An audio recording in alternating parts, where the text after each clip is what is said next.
మరి గత వారం 10 రోజులుగా ముఖ్యంగా జనవరి 22, 23 తర్వాత వరుసగా ఏకబిగిన మొదలు హరీష్ రావు గారిని, తర్వాత నన్ను, ఆ తర్వాత రాజ్యసభ మాజీ సభ్యులు సంతోష్ గారిని, తర్వాత మా అధినాయకుడు కేసీఆర్ గారిని వరుసగా విచారణకు పిలిపిస్తే మాకు అప్పుడేదో అనుమానం వచ్చింది. ఇదేదో డైవర్షన్ గేమ్ బాగానే సీరియస్గానే ఆడుతున్నారు, ఎందుకు ఆడుతున్నారు, ఇంత హడావుడిగా ఎందుకు చేస్తున్నారు అని చెప్పి మాకు డౌట్ వచ్చింది. ఆ డౌట్ వచ్చిన తర్వాత మేము కూడా తవ్వడం మొదలుపెట్టాం. ఏది కవర్ చేయడానికి, ఎందుకోసం ఈ కవర్ డ్రైవ్లు, ఎక్స్ట్రా కవర్ డ్రైవ్లు అని జాగ్రత్తగా ఆలోచిస్తే దొరికింది మాకు ఒక పెద్ద ఫ్రాడు, ఒక పెద్ద ముఖ్యమంత్రి గారి బినామీ భాగోతం ఒకటి బయటపడ్డది. ఇది జనవరి 23 నాడు కేంద్ర ప్రభుత్వం అట్లాగే రాష్ట్ర ప్రభుత్వానికి సుప్రీంకోర్టు నోటీసులు ఇచ్చింది.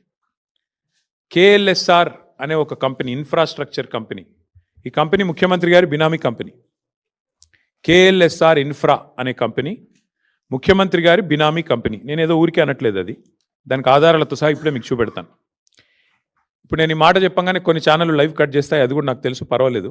అయినప్పటికీ ఈ KLSR ఇన్ఫ్రా అనే కంపెనీ ఏదైతే ఉందో దాని భాగోతం బయటపడి సుప్రీంకోర్టు నోటీసులు ఇచ్చింది కేంద్ర ప్రభుత్వానికి, రాష్ట్ర ప్రభుత్వానికి. వెంటనే మరి ఈ దివాలా తీసిన కంపెనీ ఏదైతే ఉందో 6,000 కోట్ల రూపాయల వర్కులు వీరికి దివాలా తీసిన సమయంలోనే, స్పష్టంగా నేను చదువుతాను, మీరు వినండి. ఏం రాశారంటే, centre and Telangana get supreme court notice for KLSR Infratex insolvency fraud.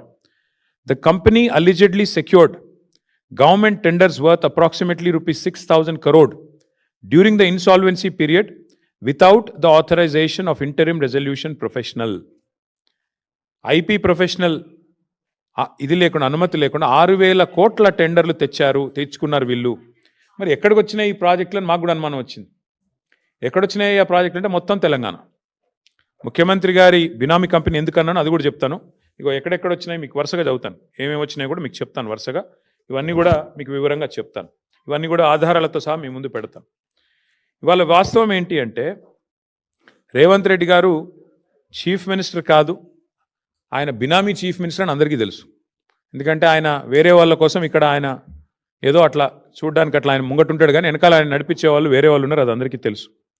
ఇవాళ ఆయన బినామీ చీఫ్ మినిస్టరే కాదు, బినామీ మాస్టర్ అని చెప్పి కూడా ప్రూవ్ చేసే భాగోతం ఇది.